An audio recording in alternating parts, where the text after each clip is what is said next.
se oponga. ¿Sí? Puedo parar la grabación si alguien prefiere que no se grabe. Y por cierto, recordarles que para la clase de hoy y las clases en general de esta unidad, la lectura obligatoria... Dijimos que lo llamara, pero ella no quiso.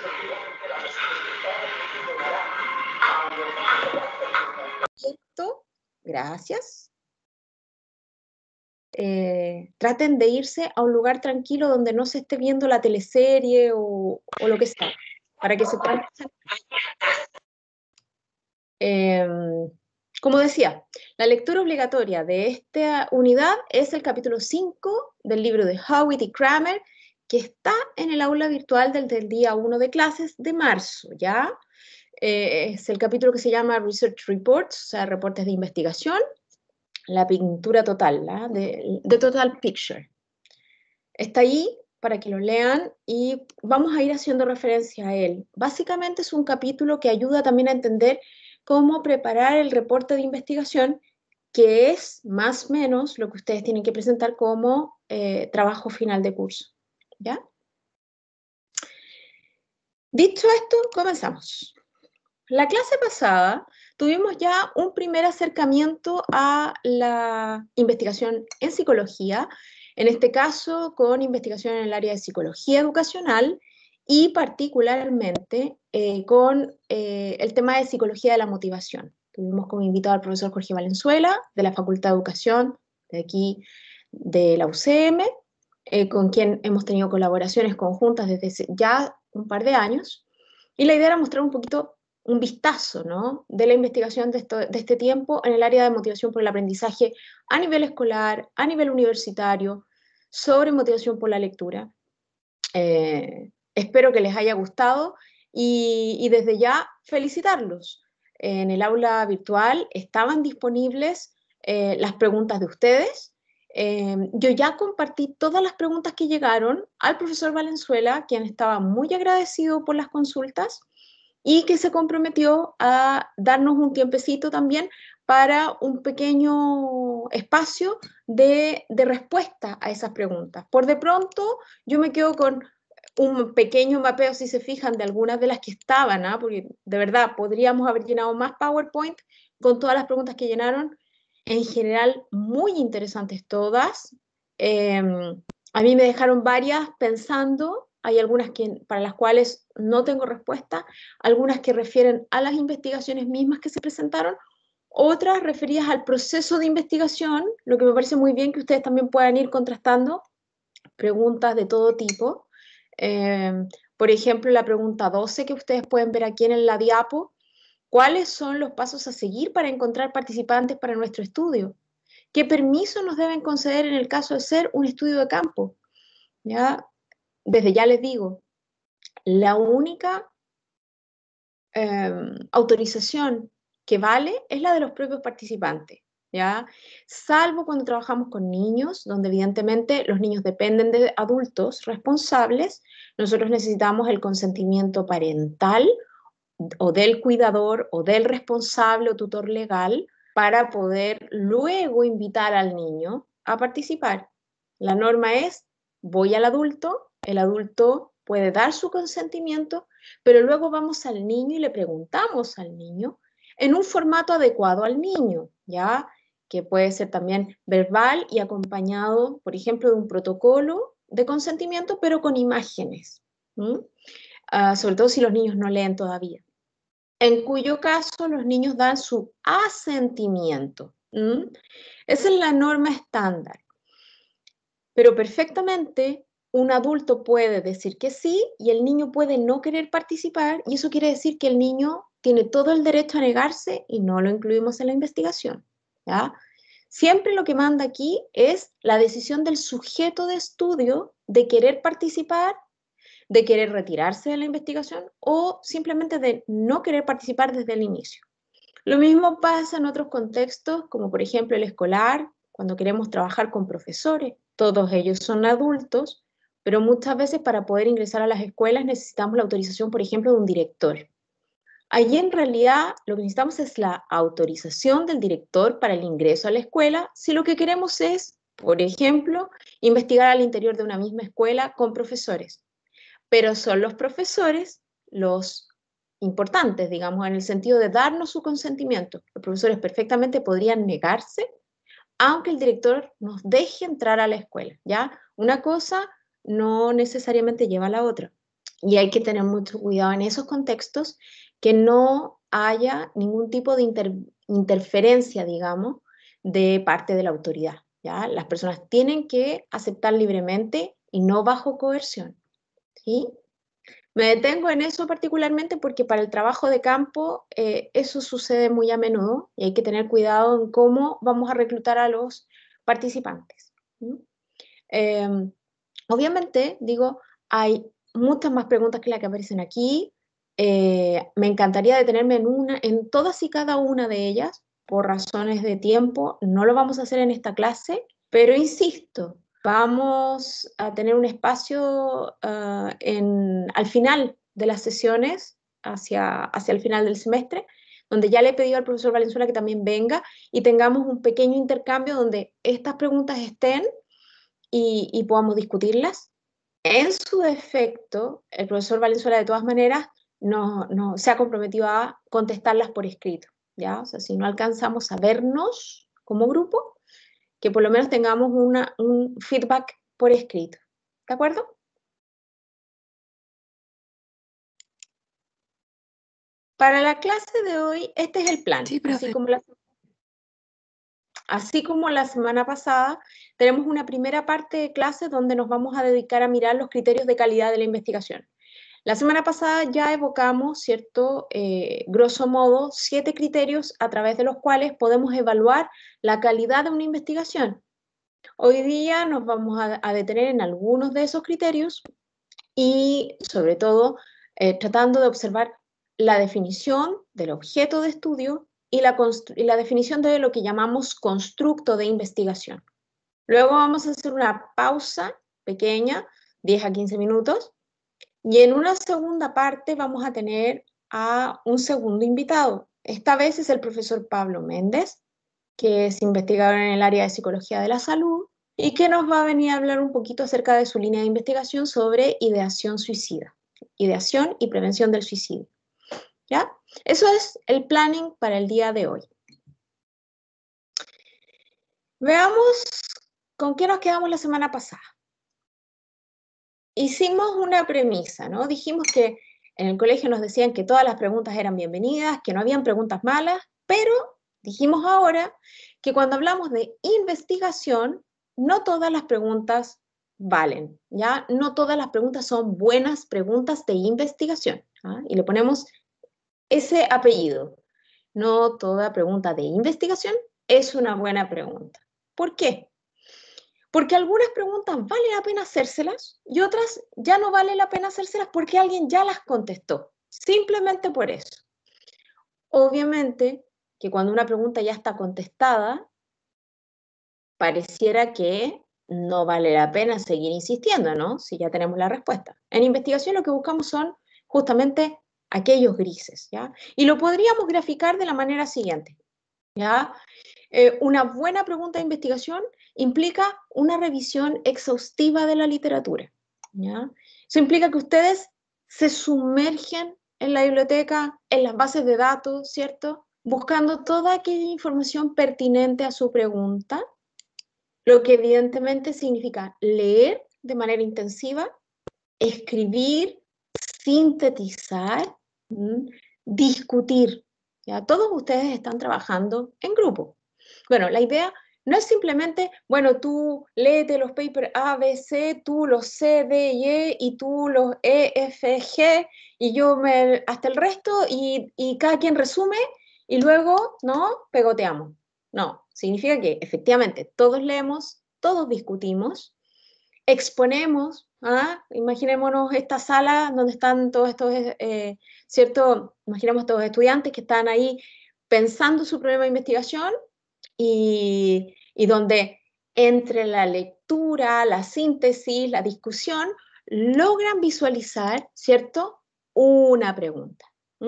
Una pregunta que les permita efectivamente identificar dónde está esa brecha en el conocimiento, ¿ya? Llamamos una brecha en el conocimiento a ese espacio que no está claro, a ese espacio gris, donde los autores todavía no se ponen de acuerdo, donde unos equipos dicen que el fenómeno se presenta así, pero otros equipos dicen que se presenta asá, y no sabemos todavía cuál es de verdad, ¿no?, la respuesta a ese fenómeno.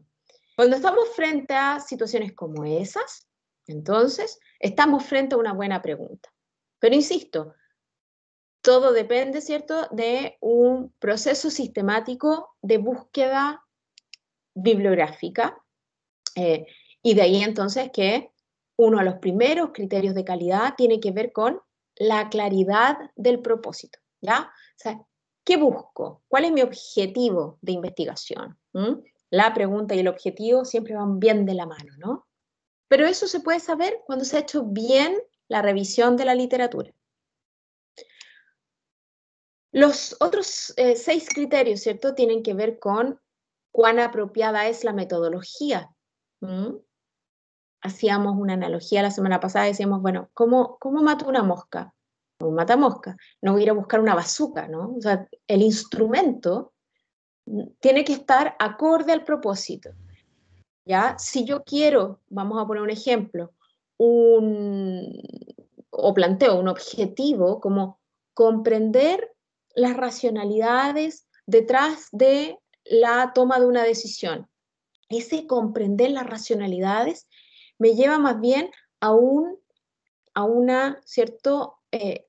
proceso de análisis que eventualmente implica pensar en un dispositivo más bien cualitativo, de escuchar a los sujetos, de contraponer visiones, ¿no?, y generar un análisis más bien discursivo.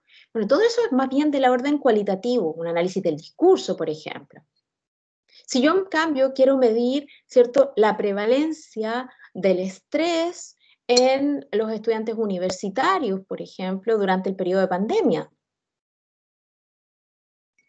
quizá esto de medir la prevalencia nos lleva más a un diseño cuantitativo, ¿no? Y todo depende de cómo yo me plantee la pregunta, porque una misma pregunta o una misma problemática, según cómo se plantee verbalmente, puede llevarme a algo más cualitativo, a algo más cualitativo e incluso a un enfoque más mixto. Obviamente, en el diseño de investigación, ustedes ya lo habrán visto con Eugenio, ¿cierto? Hay toda una serie de procesos. Nosotros aquí vamos a hacer un pequeño zoom en una parte que es la inicial de la investigación y que tiene que ver con esto de identificar claramente el propósito, ¿no?, el objetivo que persigue nuestra investigación. Decíamos que el mapeo sistemático de la literatura es quizás una de las etapas más relevantes, ¿ya? Es una de las que toma más tiempo, ¿sí?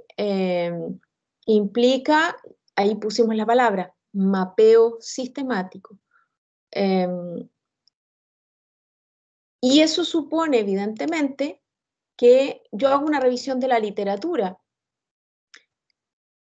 en ciertas fuentes dignas de atención. Ya lo dijimos también la semana pasada, no da lo mismo donde buscamos y alertamos sobre los llamados predatory journals.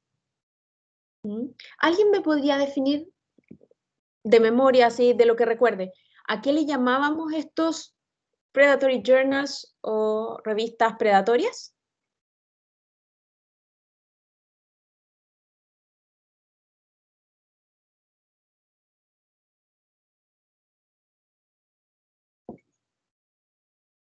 No se oye, padre. A las revistas que eran como puro negocio, si se puede decir, porque los papers que se suben no pasan por una revisión validada, correctamente validada, y son como puro, se genera puro un negocio ahí, porque es pura plata de por medio, no les interesa generar conocimiento, aportar a nuevo conocimiento. Perfecto. O sea, a Michelle ahí le quedó súper claro, esto es negocio. más que generación de conocimiento, efectivamente, no pasan por revisión de pares ciegos. Esa es la expresión correcta, ¿no? La revisión de pares. ¿Quiénes son los pares? Los académicos, ¿ah? Los investigadores. Todos los que trabajamos en la academia y que hacemos investigación, somos evaluadores y evaluados a la vez, ¿ya? Cuando yo termino una investigación, perdón.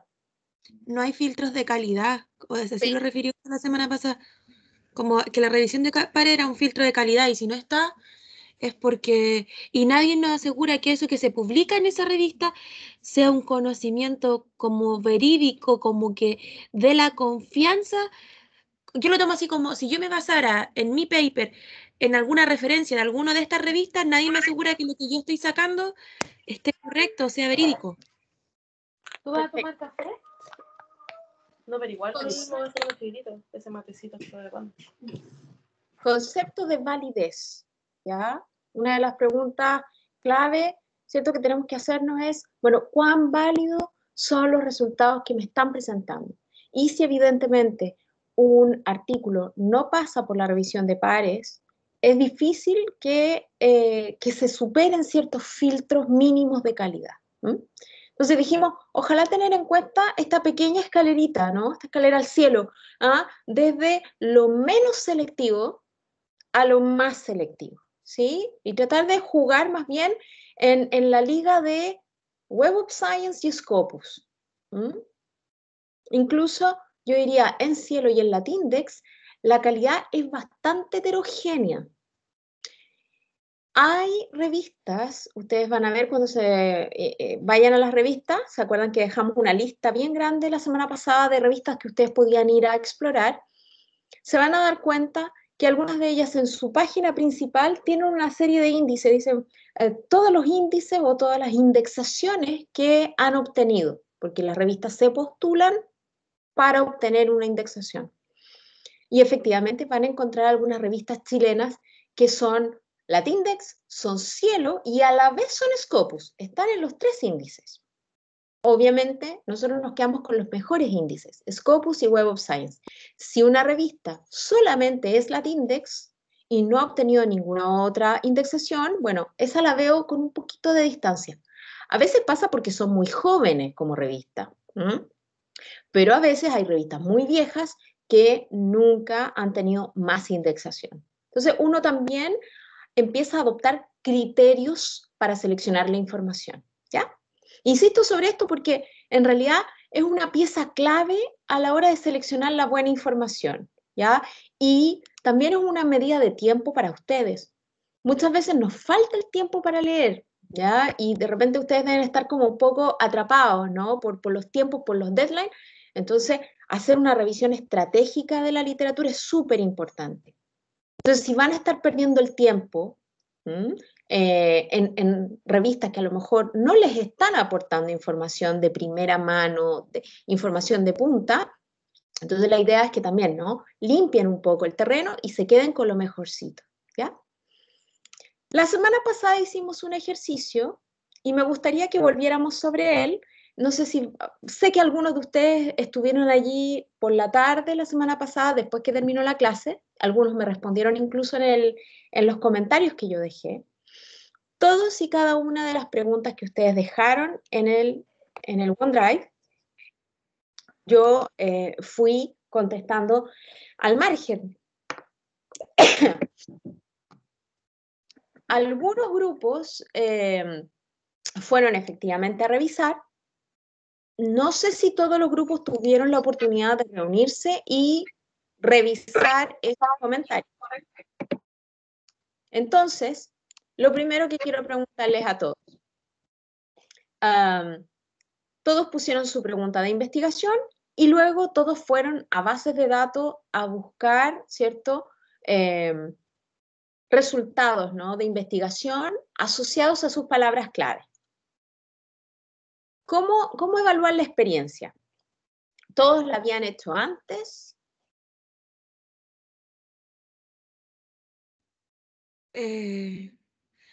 Fue medio raro, profe, porque nosotros somos el grupo que estábamos haciendo el tema de la prostitución.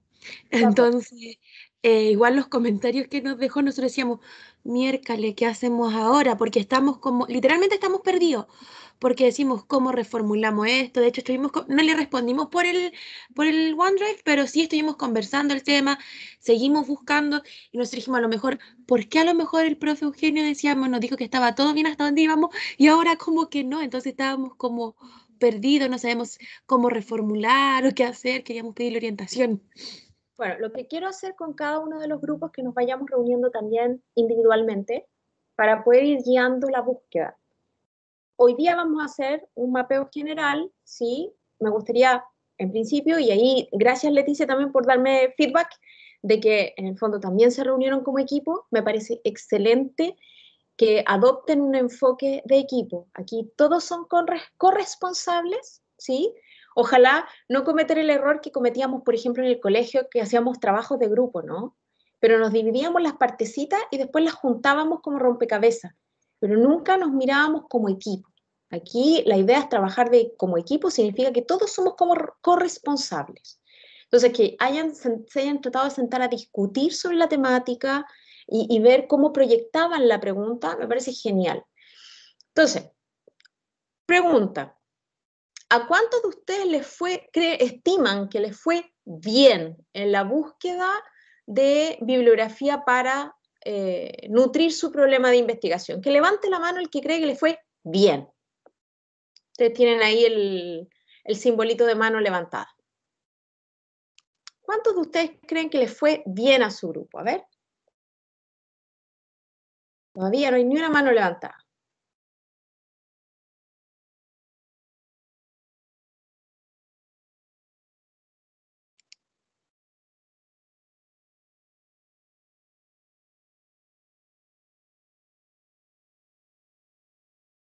Camila Gutiérrez dice que a su grupo le fue bien, ya, pero pareciera que es el único grupo que estima que le fue bien. Camila, si nos pudieras contar cuál es tu tema. Ya, yo busqué información, buscamos información acerca de el abuso, cómo influye, cómo impacta la experiencia de abuso sexual infantil en la o sea, fui redundante, pero la experiencia de abuso sexual infantil en los estudiantes de universidad, cómo afectan sus relaciones sexoafectivas, sí, algo así era. Entonces, mis palabras claves fueron abuso sexual infantil o abuso sexual, creo que lo busqué así solito. Y la otra palabra clave fue relaciones, no sé, de pareja, también busqué relaciones sexoafectivas y no me salió tanto. Relaciones amorosas, lo busqué en inglés. Y sí, la verdad sí me salieron papers. Ya, pero no te veo en el listado de grupos de la actividad 2.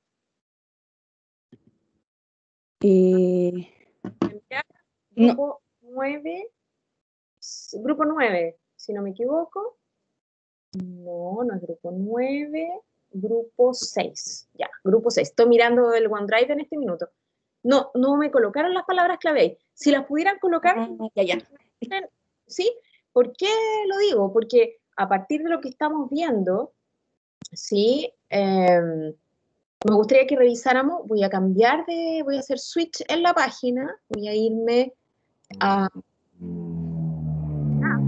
el navegador, y lo que ven es el ejercicio de la semana pasada, que sigue abierto, si se fijan, todo esto. Sí. Diga. Disculpe, ¿podría volver a compartir ese link en el chat, por favor? Pero por supuesto. Vamos a hacer compartir y vamos a dejarlo con edición. Pueden editar. Copiar.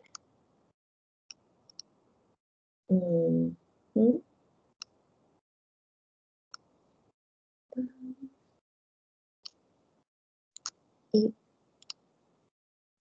aquí en el chat, entonces, todos tienen el link. Listo. Ahí está disponible para que puedan ir. Profesora. Dígame. Pero, en su opinión, esas palabras claves que utilicé, yo encontré información respecto a eso. Entonces, ¿se podrían decir que son las adecuadas?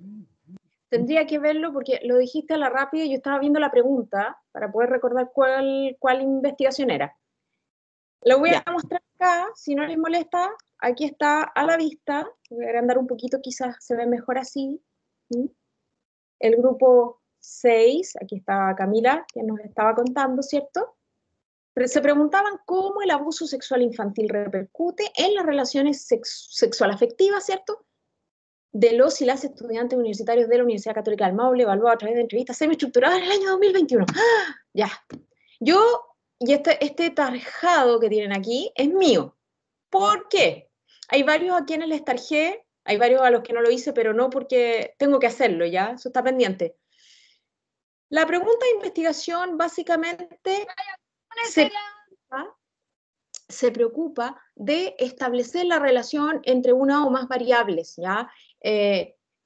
Atiende a un fenómeno. El fenómeno que le interesa al grupo 6 dice relación con el impacto que puede tener en las relaciones sexuales afectivas, digamos, de adolescentes o adultos jóvenes, digamos, a partir de una experiencia de abuso sexual infantil. ¿Ya? Ese es el interés.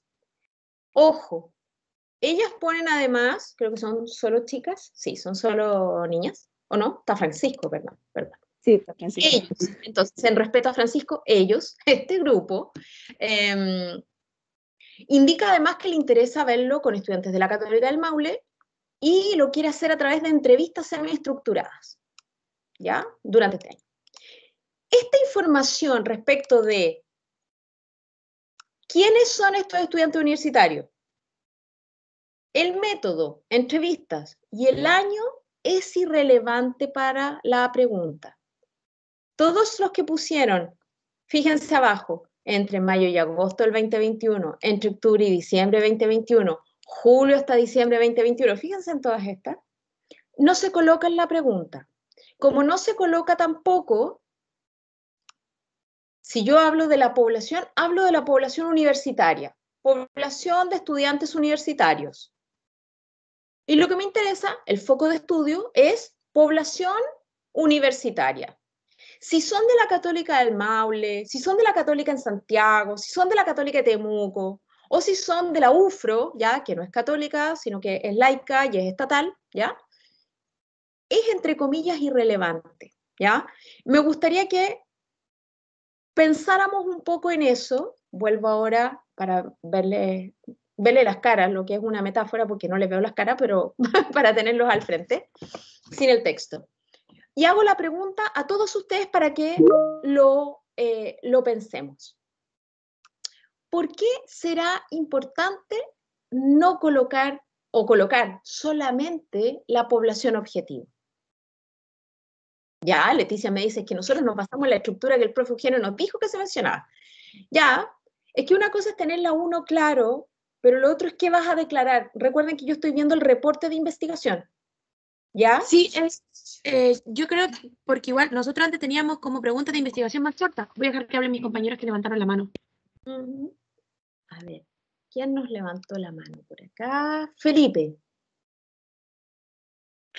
Profesora, primero en realidad referente a lo que preguntó antes con respecto a las palabras clave, quería decirle que con mi grupo al menos tuvimos igual algunas problemáticas, más que nada referidas a las barreras lingüísticas, porque nos costó mucho traducir algunas cosas o entender cómo podíamos buscarlas. Por ejemplo, nuestra investigación trataba sobre la percepción de calidad de vida de residentes de LEAM, de adultos mayores residentes en un LEAM. Entonces, por ejemplo, el mismo término del LEAM, del establecimiento de larga estadía, no supimos cómo traducirlo. Ya. Entonces, eso nos ocasionó igual algunos problemas para poder buscarlo. Si bien pudimos encontrar algo que era más general, teniendo las palabras clave principales que venían siendo la adultez tardía y la calidad de vida. Pero fue lo único que pudimos encontrar porque no supimos cómo traducir lo otro. Y aparte de eso también, profesora, mencionar que, tal cual dice mi compañera Leticia, hay algunas cosas que usted nos ha dicho ahora que se contraponen un poco a lo que nos había enseñado antes el profesor. Entonces, para poder comprender también un poco eso, porque él explícitamente nos dijo, las preguntas de investigación deben tener el qué, el cómo, el cuándo, el dónde, Entonces, ahora mismo como que se contraponen esas cosas y creo que no solo para mí es un poco confuso. Les explico de inmediato. Gracias, Felipe. A ver, parto por el final. La estructura es correcta en el sentido lógico. Obviamente yo tengo que saber qué quiero preguntarme, ¿cierto? ¿Qué quiero preguntarme? ¿Cómo quiero hacerlo? ¿Cuándo quiero hacerlo? Porque tengo que planificar. Si yo quiero armar un diseño, ¿cierto? Tengo que armar mi carta Gantt. Eso implica un cuándo. Implica un dónde, ¿ya? Porque eventualmente el fenómeno se manifiesta distinto en un lugar o en otro, y puedo tener razones teóricas y empíricas para sostener eso. Y evidentemente la población también debe ser identificada. Eso, esquemáticamente, es útil para que el equipo en el fondo tenga clara la cartilla. ¿Ah? Nosotros como equipo tenemos que tener súper claro el cómo, el cuándo, el dónde, con quién. Pero, y por eso les decía, en esta etapa estamos escribiendo el reporte. Y cuando uno escribe un reporte o escribe un proyecto de investigación para concursarlo, ¿ya? Ustedes saben que para poder hacer investigación, muchos de nosotros tenemos que buscarnos la vida, ir a buscar las lucas fuera. ¿Ya? En este minuto se está concursando Fondesit regular, ¿ya? Que es el fondo quizás más importante que tiene Chile desde la Agencia Nacional de Investigación, ANID, ¿ya? Antiguo CONICIT, hoy día es ANID. Y en Fondesit, una de las cosas que tenemos que hacernos, efectivamente, es una muy buena pregunta de investigación, pero la pregunta de investigación es una pregunta muy acotada que, como les mostraba en los ejemplos, por ejemplo, la pregunta de nuestras compañeras, era súper interesante, de cómo el abuso sexual infantil repercutiría en las relaciones sexuales afectivas de estudiantes universitarios. Me van a permitir, yo lo voy a sacar de acá para que lo podamos ver limpio, ¿ya? Aquí el grupo 6 me va a disculpar porque voy a hacer de editora. Si yo dejo solamente esta pregunta, y la vamos a dejar en rojo para que se vea bien, ¿ya? Fíjense que aquí estoy dando exactamente en el clavo con lo que me interesa saber. Una pregunta de investigación tiene que ir directo a lo que me interesa saber. Me interesa saber si una experiencia de abuso sexual infantil repercutiría a posteriori en las relaciones que pueda establecer afectivas un adolescente en la etapa universitaria. ¿Ya? Eso es lo esencial. Si yo lo quiero ver específicamente en el Maule, sí, yo lo voy a hacer en el 2021, y si lo quiero hacer cualitativamente, eso lo explicaré dentro de mi proyecto por qué yo tomo esa decisión, porque esas son decisiones metodológicas, ¿ya? Pero esas decisiones metodológicas hay que sostenerlas en la argumentación del proyecto, pero son dos pasos distintos. Entonces, voy a contrastar ahora si en el caso de Leticia, de Felipe o de todos ustedes, si mantienen todavía la duda. Fíjense, no es distinto de lo que está diciendo Eugenio, simplemente estoy haciendo un matiz. ¿Ya? Es importante que el equipo tenga muy claro el cómo, el cuándo, el dónde, con quién, pero para la declaración, la pregunta es la pregunta de investigación. El resto de la información forma parte de información que vamos a tener que explicar en el marco metodológico, ¿sí?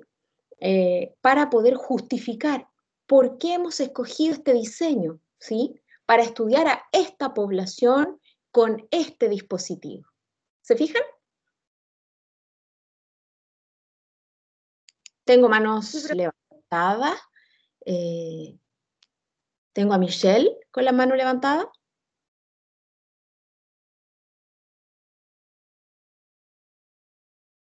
¿Aló, Michelle?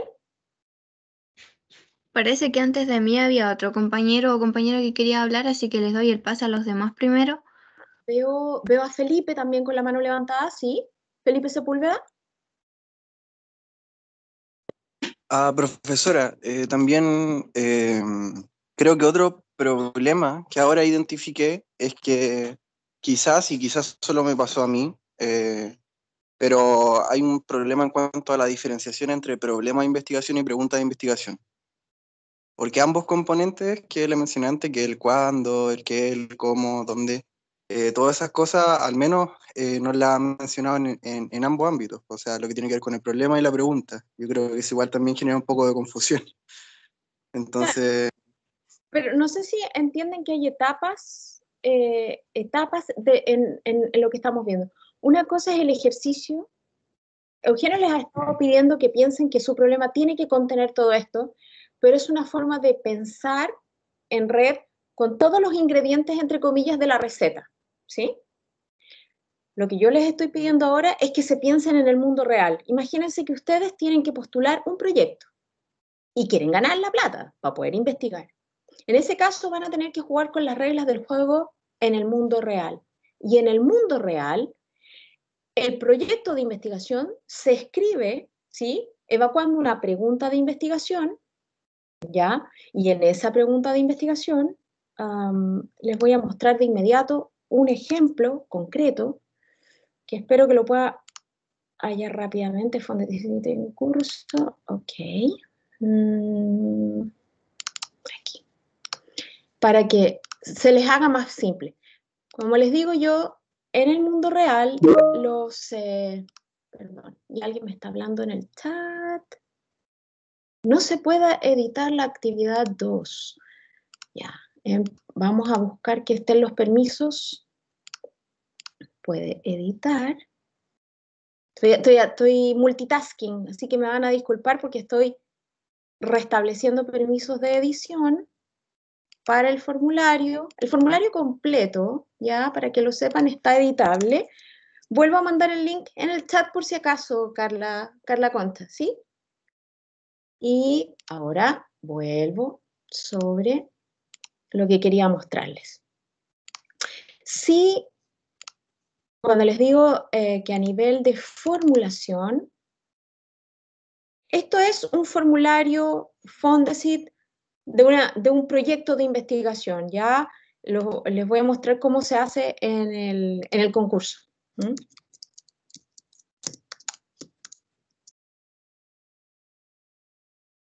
Concurso Fondesit, cuando ustedes van a ANID y ven, ¿cierto? Investigación aplicada, proyectos de investigación, perdón, ahí sí, fondos de iniciación regular, ahí está. Este es el que está en curso ahora. Ya no vamos a ir a la postulación porque si no va a ser un lío, pero nos vamos a ir a los formularios, que es lo que nos importa. El formulario en Word, para mostrarles uno en limpio, que ahí hay uno que ya está ocupado. Esto es lo que viene en el formulario. Fíjense bien lo que pide el formulario para postular un proyecto. ¿Ya? Pide los fundamentos teórico-conceptuales y el estado del arte que sustentan la propuesta, es decir, la revisión de la literatura que justifica que su pregunta de investigación tiene un nicho, ¿ya? Está justificada. Luego los objetivos, hipótesis o preguntas de investigación, ¿ya? Luego la metodología, luego el plan de trabajo, cronograma y carta Gantt. Luego, antecedentes que permiten evaluar la capacidad del equipo, ¿ya? Para ejecutar la propuesta. O sea, aquí el equipo se tiene que vender y decir por qué es el mejor equipo del mundo mundial y por qué merece la pena ser financiada su investigación. Y luego, la novedad científica o tecnológica de la propuesta. ¿Ah? O sea, en qué medida esto que estamos proyectando vale la pena hacerlo porque es novedoso científicamente. No se ha hecho antes, qué sé yo, se han hecho puros estudios cualitativos, nosotros queremos hacer por primera vez un estudio cuantitativo, queremos modelizar esto, etcétera. ¿Ya? Voy a inventar. El proyecto no puede tener más de 10 páginas con todo esto. ¿Ya? En 10 páginas hay que hacer un proyecto. ¿Ok? Pero fíjense bien, y ahí es donde voy a engancharme con la pregunta de Felipe.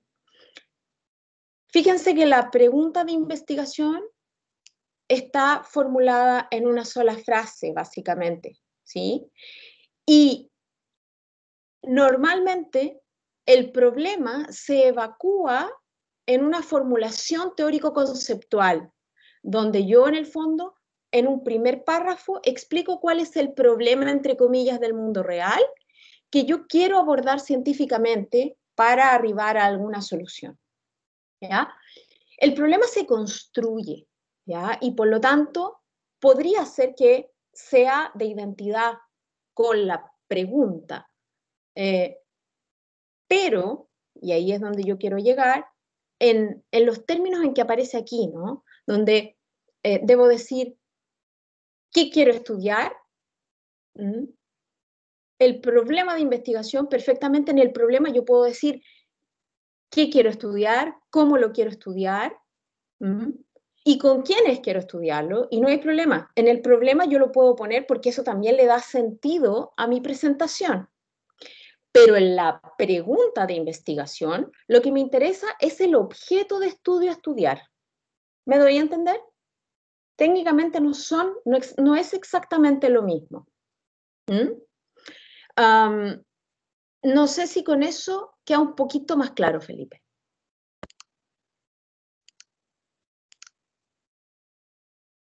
Sí, profesora.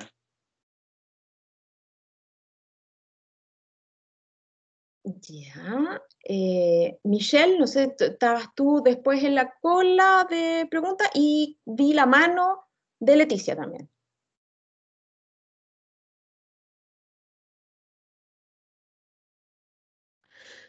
No, es que yo lo que iba a preguntarle era relacionado a lo que dijo Felipe, porque yo también estaba como bien confundida en eso de cómo hacer la formulación del problema y la distinción en la pregunta de investigación, que estaba muy confundida porque el profesor, por ejemplo, yo copié y pegué del trabajo que habíamos hecho con él y yo pegué acá la pregunta de investigación y me di cuenta que por eso estaba mal, porque las orientaciones son distintas. Entonces, si yo puse el Colegio Esmeralda de tal que lo puse así como muy específico y ahora me doy cuenta que está mal, po, porque acá no importa la población de estudio, importa el objeto, o sea, lo que se quiere trabajar, lo que se busca investigar en sí, po.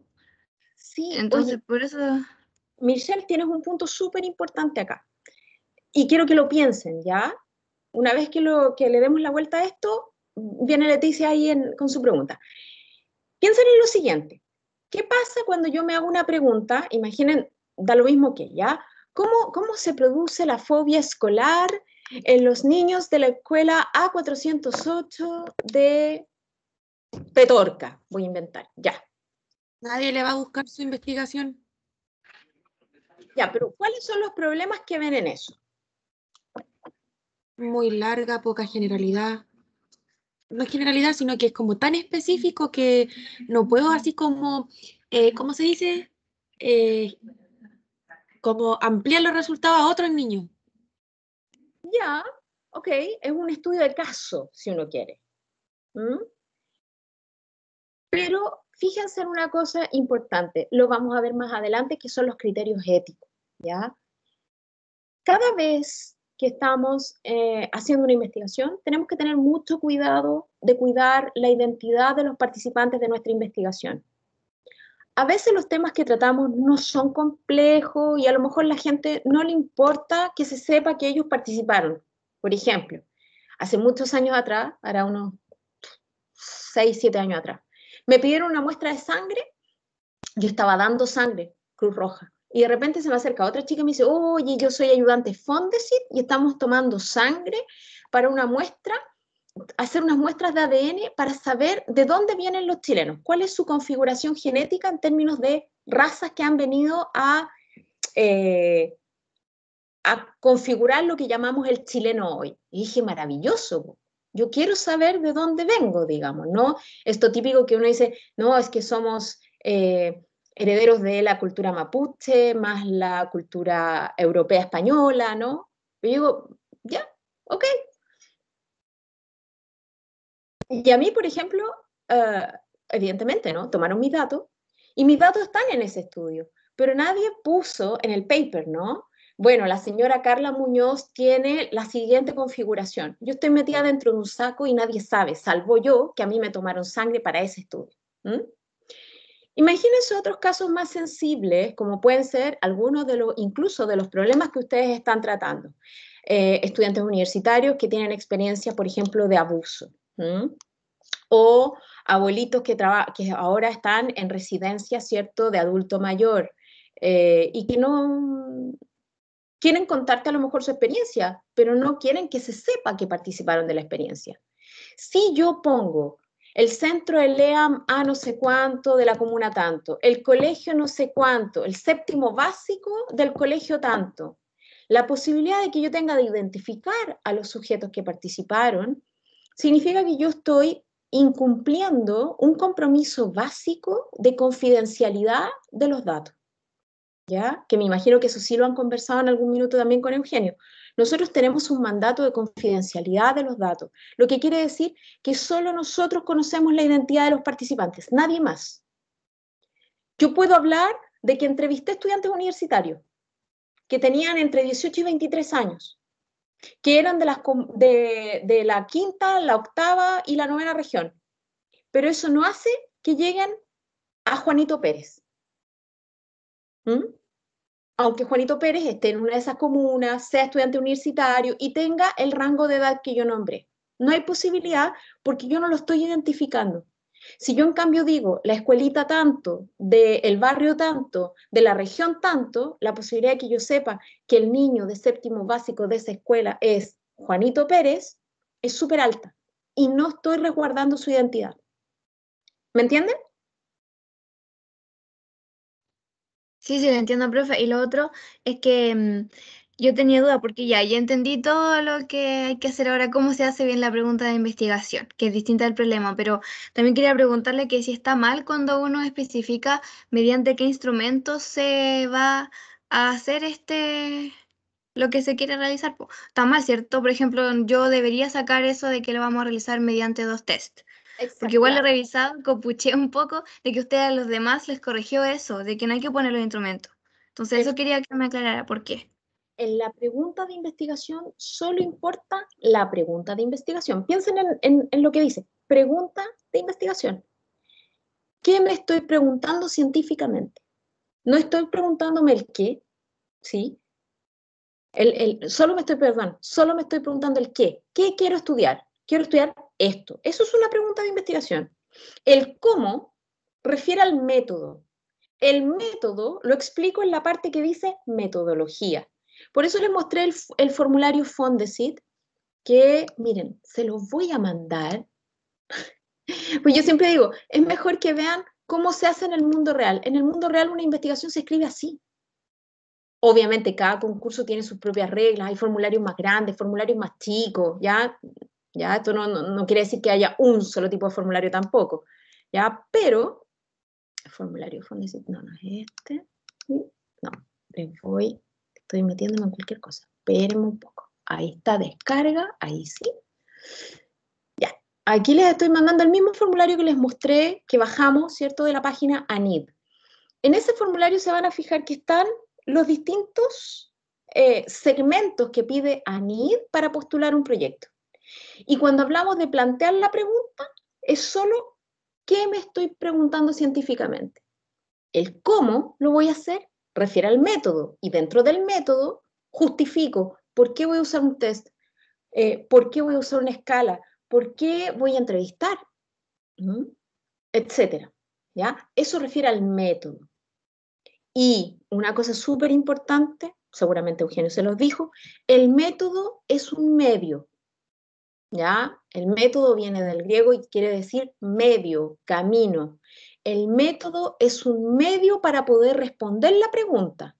El método no es un fin en sí mismo. De repente hay gente que se hace especialista en una técnica, ¿no? Y se hace súper bueno haciendo entrevistas. Y a todos les mete entrevistas. Pero resulta que, dependiendo de la pregunta, a veces la entrevista no es el mejor dispositivo. Entonces, eso significa también que nosotros como investigadores tenemos que esforzarnos por aprender muchas técnicas, ¿ya? El trabajo de investigador es un trabajo de largo aliento, lo vamos aprendiendo en el camino también. Aprendemos estadística, aprendemos técnicas cualitativas, ¿cierto? Aprendemos también cómo ir al campo de trabajo. El trato con la gente muchas veces es súper importante cómo uno llega al campo de estudio.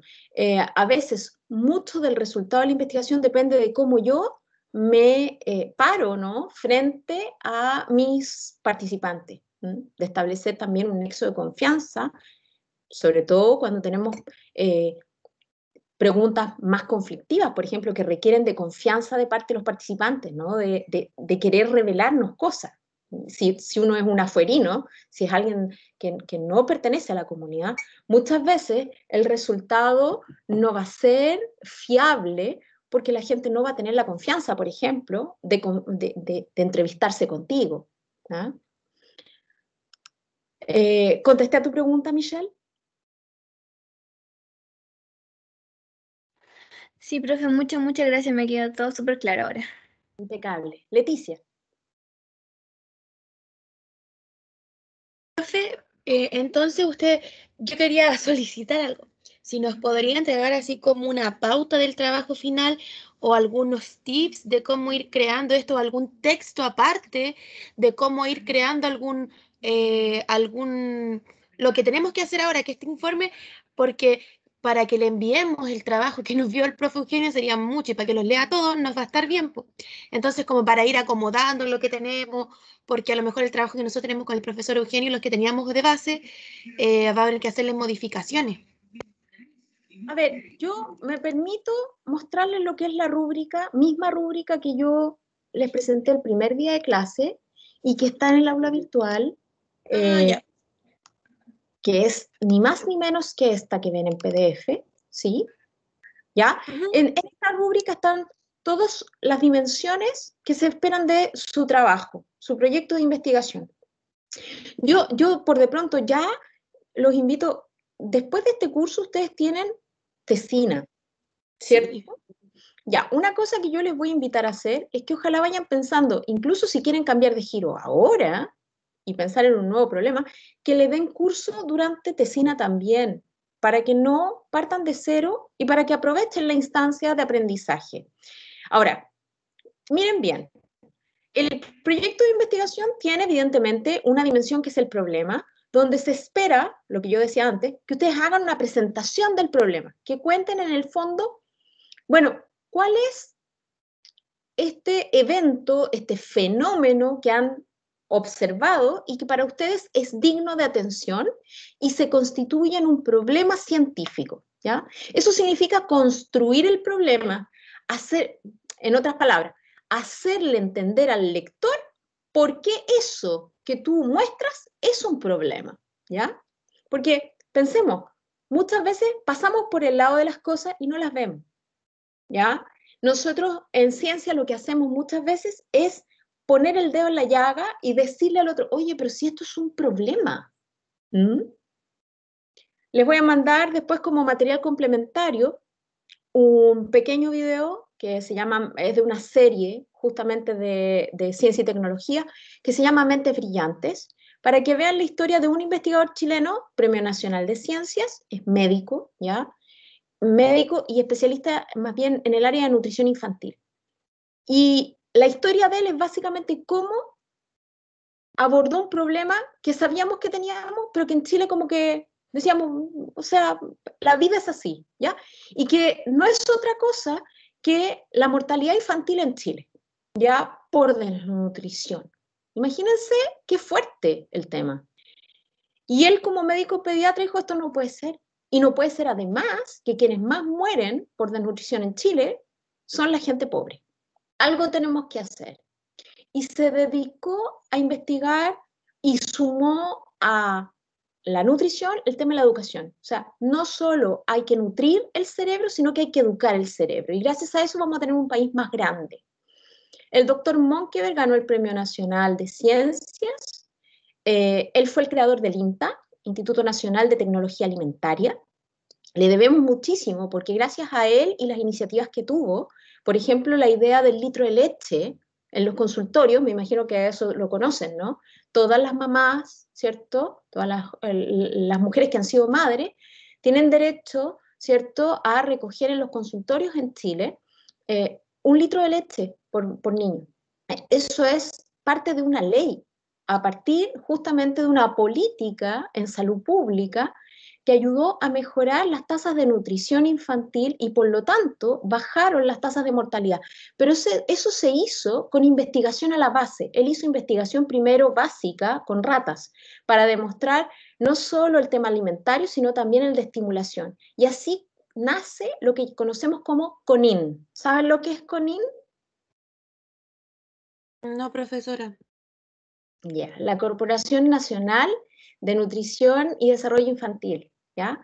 Había una colecta todos los años con CONIN y justamente ellos se dedicaron a la tarea de mejorar, ¿cierto?, las tasas de desnutrición y que por lo tanto en Chile bajaran las tasas de mortalidad infantil.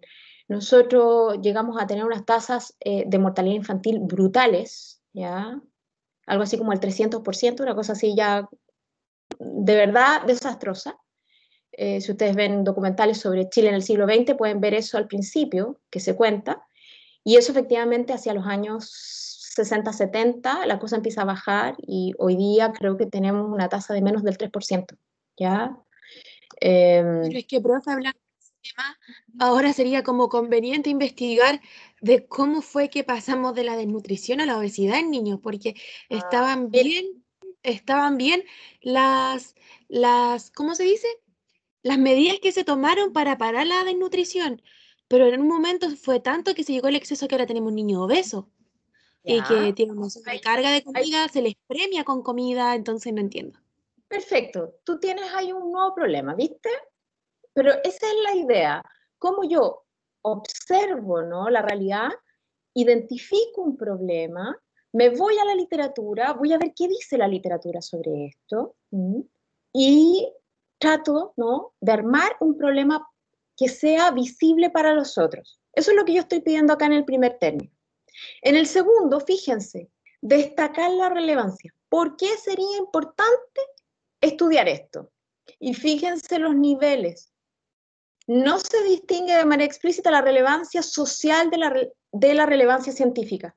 Un problema puede ser socialmente relevante, pero no puede no ser científicamente relevante, ¿ya? Eso se da mucho en los ámbitos, por ejemplo, de educación. Es decir, hay cosas en educación que son súper relevantes socialmente, pero no necesariamente están vistos con clave científica, ¿ya? De los objetivos generales y específicos no son coherentes entre sí ni con la pregunta. Nosotros lo que buscamos es coherencia entre los objetivos, el general, los específicos, que en el fondo es un desglose del general, y todos dialogan con la pregunta de investigación. Luego, el marco teórico que está evidentemente bien organizado en apartados. Eso significa que hemos hecho bien la revisión de la literatura y hemos organizado argumentativamente para poder mostrar, ¿no?, los antecedentes que nutren el problema, ¿ya? ¿Qué se sabe del problema?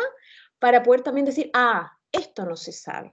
Una pista, cada vez que leemos un paper, ¿cierto?, para poder nutrir nuestro marco teórico, vamos a ver qué dicen los investigadores sobre las limitaciones del estudio. ¿Se han fijado que todos los papers tienen una parte en la conclusión o en la discusión que habla de las limitaciones? Si no lo han notado, fíjense, todos los papers deben tener una parte que es una autocrítica que se hace a los investigadores. Bueno, en realidad no pudimos hacer un estudio más amplio, por ejemplo. Nos hubiera gustado tener un N más grande, por ejemplo, ¿ya? Más sujeto, pero no se pudo. O este es un estudio que se hizo con Grounded Theory, ¿ya? En cualitativa. Perfecto. Pero sería ideal generar un instrumento a partir de esto y luego medir una población más amplia, por ejemplo, ¿ya? Siempre los investigadores buscan dónde podrían estar los fallos. A partir de esas limitaciones ustedes tienen pistas para ir a mirar, bueno, ¿qué es lo que no se ha hecho? ¿Qué es lo que falta por investigar? ¿Ya? Siempre miren eso porque es estratégico, nos ayuda a pensar. De las fuentes consultadas, es importante que las fuentes citadas sean adecuadas, atingentes al problema, de alta calidad, ya lo hemos estado viendo, o sea, también afinar la puntería de qué es lo que estamos revisando. El marco metodológico, evidentemente, debiera tener todos los elementos, ¿ya? Con qué método se va a trabajar, qué instrumentos de medida o qué dispositivo, dependiendo del enfoque que ustedes vayan a utilizar, ¿ya? Con qué muestra y justificar por qué esa muestra. Y ahí es donde viene la justificación. ¿Por qué lo quiero estudiar en el universitario y no lo quiero estudiar en secundarios? ¿Por qué lo quiero estudiar con, qué sé yo, voy a inventar, párvulos, por ejemplo, ¿no? Niños entre 2 y 5 años. ¿Por qué es sensible esa pregunta para esos niños y no en otra población? Eso se justifica, ¿ya? Y ahí ustedes hacen dialogar los antecedentes de la literatura también. Obviamente hay cuestiones operativas de también identificar los roles y funciones y el cronograma. Perdón, ahí sí. ¿Quién habla? Profesora, en cuanto a la fuente, ¿cuántas fuentes sería apropiado? Porque igual a veces hacemos y ponemos muchas fuentes y en ocasiones hay solamente 2 o 3 que nos sirven más y hay un límite, po. Sí, a ver, Carla, tú estás haciendo una pregunta súper interesante y no es porque seas tocaya, no te estoy alabando porque seas tocaya, no. El tema con las fuentes es un temazo. Hay gente que de repente dice, tienen que tener mínimo 30 referencias. El a priori no sirve, ¿ya? El a priori no sirve, ¿en qué sentido? En que aquí lo que manda es el criterio. Ustedes son entre 4 y 5 cabezas pensando por grupo, ¿ya? Siempre 2 cabezas piensan más que una. 3, mejor. 4, maravilloso. 5, si son equipo, o sea, winner. Estas 5 cabezas, estas 4 cabezas que están pensando tienen que tener el criterio de discernir si la información de los papers que están utilizando es útil para adentro, ¿ya? No existe un mínimo y digamos que no existe un máximo. En el ejemplo que yo les daba recién, que es el formulario de Fondesit, por ejemplo, nos dan 5 páginas de referencia. 5 páginas, ¿ya? Para un proyecto que tiene que tener 10 páginas. 10 páginas, de las cuales, más o menos, ¿no? 5 son la presentación del proyecto, o sea, el problema con marco teórico, y las otras 5 es el marco metodológico y el plan de trabajo. ¿Ya? O sea, 5, 8, 2 más o menos. 5, sí, 5 más 3 más 2. Por ahí tienen más o menos las 10. Y la bibliografía va aparte, 5 páginas máximo. ¿Ya? Por lo general, uno en un proyecto de 10 páginas como un Fondesit, más o menos se evacúa unas 5 páginas de bibliografía, 90, 100 referencias. Recuerden la diferencia APA entre referencia y bibliografía. ¿Alguna vez se las hicieron? Profesor Salas de repente les puede haber hablado de la diferencia entre bibliografía y referencia. ¿Sí o no? No, profe. ¿No? Ya. Me encanta cuando me dicen no, porque así yo sé que no estoy diciendo, de repente me siento esas viejitas que andan repitiendo cosas, ¿ya? Entonces, como ustedes me paran si yo empiezo a hablar como viejita cagada que empieza a repetir cosas, ¿ya? Genial, no les han dicho eso. Para APA, las referencias son todas aquellas fuentes que yo he consultado, que me sirven, que cito, y por lo tanto tienen que ir en las referencias, ¿ya? O sea, no hay discusión. Todo aquello que yo cito tiene que ir en referencias. Pero también ustedes deben tener la experiencia que de repente leen mucho, pero nada de lo que han leído lo van a citar. ¿Ah? Sí, está súper interesante, pero no es citable, ¿ya? Porque en realidad es de sentido común, porque en realidad es muy añejo y hay alguien más actualizado, porque en realidad me ayuda para hacerme el cuadro general, pero no es tan específico, no amerita ser citado. En esos casos, estamos hablando de bibliografía. La bibliografía es todo lo que me leo, pero no cito. ¿De acuerdo? Esa es la gran distinción. Bibliografía, me lo he leído, pero no lo cito. Referencias, me lo he leído y lo he citado. Y entonces va en el listado de referencias. Esa es la gran diferencia, ¿vale? A la pregunta de Carla, entonces, no hay un mínimo, tampoco hay un máximo. Más bien hay criterio, ¿ya? El criterio lo pone el grupo respecto de si ha hecho a conciencia la revisión de la literatura. Otra cosa que les voy a recomendar, no hemos avanzado en la presentación, pero estamos revisando los temas. Les voy a recomendar que hagan lo siguiente. Aquí en el chat voy a dejar unas palabritas claves que seguramente las habrán visto e incluso puede que las hayan utilizado. Review y metaanálisis. ¿Conocen ambas nociones? Review es como una revisión, ¿cierto? Sí, claro, tal cual. Y el metaanálisis como el análisis de el análisis. Ya. Metaanálisis es una técnica estadística para revisar los tamaños de efecto en estudios cuantitativos.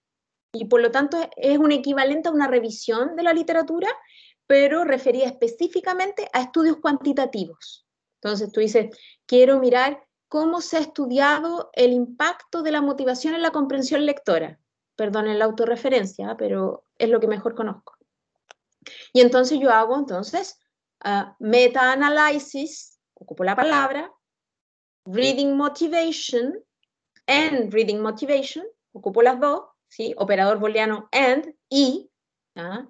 Reading motivation, entre comillas, para que sea una sola palabra. Recuerden que cuando usamos comillas, ¿sí? Cuando usamos las comillas, y lo voy a poner en el chat para que lo vean. No parecían tanto po. Si uno no pone comillas. Perfecto. Si yo pongo las comillas, estoy haciendo un solo bloque con la información. Entonces me va a buscar solamente aquellos estudios de reading motivation, no de reading por un lado y motivation por el otro. ¿Ya? Lo mismo piénsenlo para sus búsquedas personales. Si cada uno de ustedes está viendo constructos específicos, que ese constructo esté entre comillas para que la base de datos, ¿sí?, piense como ustedes, porque ustedes le dan la pista y dicen, quiero que me lo busque como bloque. ¿Ya? Cuando yo pongo reading motivation and meta-analysis, entre paréntesis, todo eso, la base de datos me va a ir a buscar los resultados. ¿Sí? Y por lo tanto,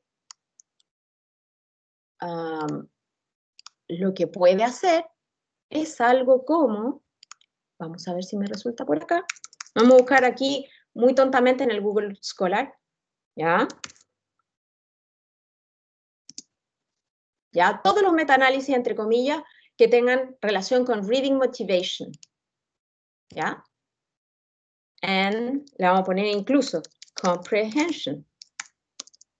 ¿Qué relación se puede establecer entre motivación por la lectura, comprensión de lectura, comprehension, ahí está bien, y todos los metaanálisis? Y le vamos a hacer el corte en 2017. Fíjense cómo fueron aumentando los resultados de 3.500 en cualquier fecha. Ahora le pongo solo desde 2017, es decir, los últimos 4 años, le quito las citas y me queda en 1.700 resultados. ¿Ya? Y el primero que me sale, el impacto de la instrucción motivacional en lectura, en el rendimiento lector y en la motivación de los estudiantes. Una revisión sistemática y un metaanálisis. Alguien me hizo la pega. Alguien me hizo el trabajo y me está regalando una revisión. ¿Qué quiere decir eso? Que yo, gracias a este metaanálisis, yo me lo puedo leer, ¿cierto? Aquí yo me bajo la referencia, vamos a aprovechar al tiro. Ya, vamos a bajarla, ahí, la voy a bajar a mi EndNote. Ok. Y ahí la bajé, para después leérmela. Y lo bueno de hacer ese ejercicio es que cuando hacen una revisión, imagínense, ese salió el 2020, alguien revisó, por ejemplo, desde 2018, 2019, hacia atrás. Lo que quiere decir que solo ese paper ya me está ayudando a leer estratégicamente porque me hizo una revisión. La palabra revisión, review o metaanálisis les puede ahorrar mucho tiempo de lectura. Entonces, un buen ejercicio es volver sobre las preguntas, ¿sí? Volver sobre las palabras claves y utilizar esos heurísticos de búsqueda, ¿sí? Sería ideal que hoy día vuelvan a hacer el ejercicio. Vamos a poder generar eventualmente en la misma tabla que teníamos, pueden borrar el antiguo resultado o poner una columna abajo en otro color y hacerlo buscando justamente las palabras claves depuradas, más review o metaanálisis, que les permita ver si hay alguien que ya haya hecho una investigación sobre el tema y si a su vez es una revisión, les permite saber todo lo que se sabe con anterioridad. Y con eso van a ahorrar mucho tiempo de lectura y de sistematización. ¿Habían utilizado esa estrategia? No, profe.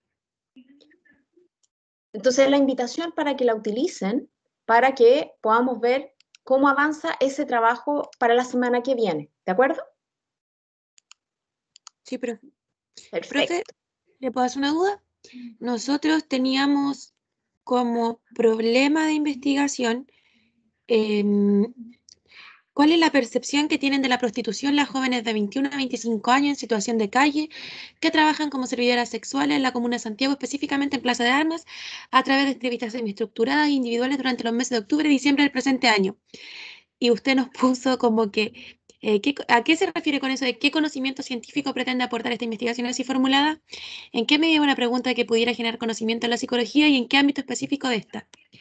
Y la otra es, esto, el contexto de estudio y el método, no deben enunciarse la pregunta. ¿Nos podría dar como una instrucción en eso?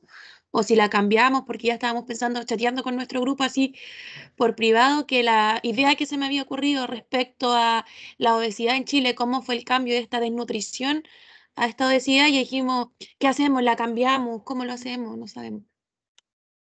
A ver, ya, de la pregunta específica, claro, yo digo, a ver, si tú preguntas así, ¿qué percepción tienen de la prostitución? Mujeres jóvenes que son efectivamente trabajadoras sexuales, a priori, ¿cuál es la hipótesis de ustedes?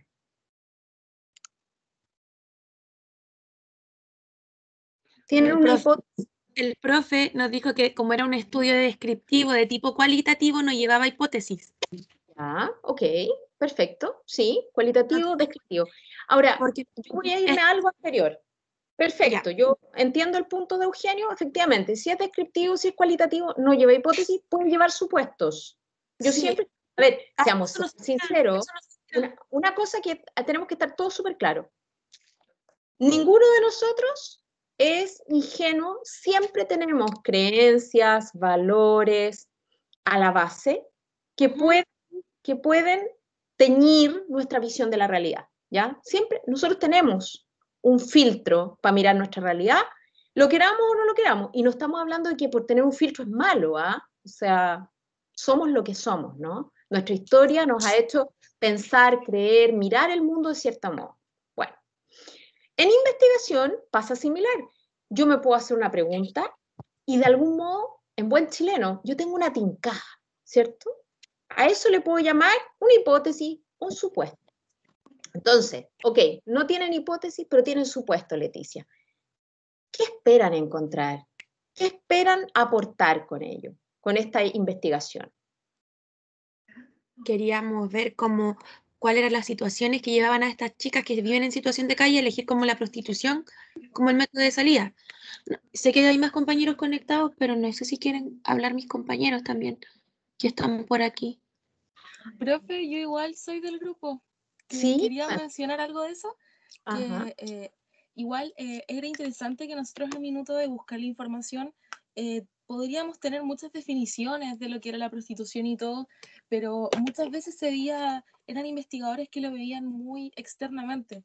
Entonces, asimismo, a nosotros nos interesa mucho la opinión directa de las personas y pensamos que a través de eso vamos a poder saber los motivos por los cuales ellas llegan a trabajar en ese ámbito y quizás nos vamos a encontrar con que ellas tienen condiciones favorables y que fue una decisión, o también nos vamos a encontrar con que están ahí porque sienten que no tienen más opciones. Entonces, si lo vemos por ese lado, sí nos podría servir. A mí me gustaría leer una investigación acerca de lo que piensan ellas. Ya, perfecto. Ahora, nuevamente, en la línea de lo que yo planteaba anteriormente, cuando uno tiene, entre comillas, ¿no?, la convicción de que vale la pena estudiar algo, tiene que argumentar a favor del valor científico de ese conocimiento, ¿ya? Aquí, Nicole plantea la alternativa de que, oye, pudiera ser, y esa es una tincada, de que no tengamos, entre comillas, víctimas sino que tenemos trabajadoras sexuales, es decir, optan por una profesión. Eso es una tesis súper rompedora, ¿ya? O sea, que yo sostenga la tesis de que hay mujeres que deciden abiertamente dedicarse al comercio sexual como una opción de vida, es una tremenda tesis, o sea, pero hay que probarla empíricamente. Y entonces el enfoque que ustedes le quieren dar, perfectamente es avalado, digamos. Es decir, yo tengo que ir al sujeto, ya sea que lo entrevisto, que lo sigo, ¿cierto?, en su rutina y genero una etnografía eventualmente, ahí pueden ver el dispositivo, para poder llegar a evacuar, ¿cierto?, cuáles son las razones que hacen que esta decisión sea una decisión personal, libre, ¿cierto? Y no como tenemos muchos de nosotros, a lo mejor el estereotipo, ¿no?, de la víctima de comercio sexual, ¿ya? Eso pasaba, profesora, que se veía muy de afuera. Disculpe Ya. que la interrumpe, como sería así como, era como se basaban en hechos como, no había muy poca investigación como europea, era mucho así como colombiano, venezolano, donde hay guerrillas, donde hay un bajo nivel socioeconómico, donde los países están en crisis, pero países que son desarrollados sabemos que existe, pero no se habla tanto de eso y no se investiga. Es como, no sé si habrá un tabú o hay menos cantidad de personas, o no sabemos por qué, pero A ver, eh, Leticia, en los- puede haber un detalle, ¿ya? Disculpa que te interrumpa, para que puedan también ajustar la puntería en la búsqueda bibliográfica, ¿ya? Ya lo vimos con el tema de las búsquedas. Hay que saber exactamente qué ando buscando. Y la pregunta, si se fijan, entre lo que plantearon Leticia y luego Nicole, hay una distancia, porque no se trata simplemente de la percepción, se trata de investigar cómo el comercio sexual deviene una opción laboral voluntaria para estas mujeres.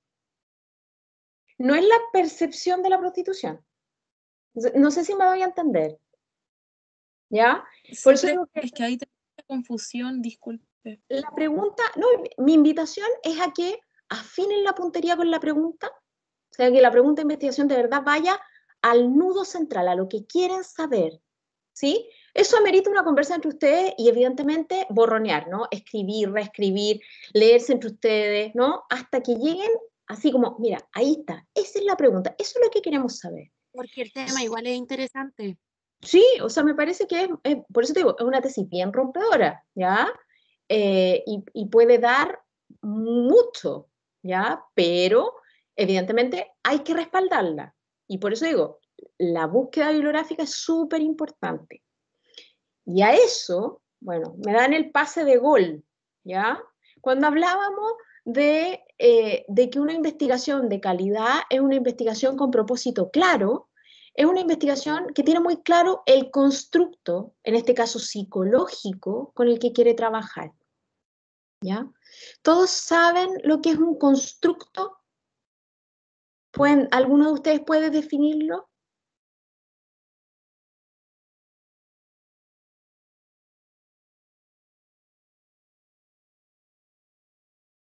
Profesora, ¿podría definirse como un conjunto de significados que sirven para describir un determinado fenómeno? Ya, vamos acercándonos. Vamos a hacer un ejemplo, miren. Ahí tienen un constructo psicológico conocido de todos, estrés. Aquí tienen otro, ansiedad. ¿Ustedes dirían que ansiedad y estrés es lo mismo? No, profe. No es lo No, mismo. profesora. Uno podría tener estrés y tener síntomas de ansiedad, ¿cierto? Pero son dos fenómenos distintos. La inteligencia versus la creatividad y lo que podríamos llamar dotación o giftedness, ¿ya? También son tres conceptos, son tres constructos que están muy acotados, pero que tienen cierto nivel de parentesco. ¿Mm? Tenemos la empatía y la prosocialidad, por otro lado, que también, ¿no? Podríamos pensar que la empatía es parte de este gran constructo paraguas que llamamos la prosocialidad,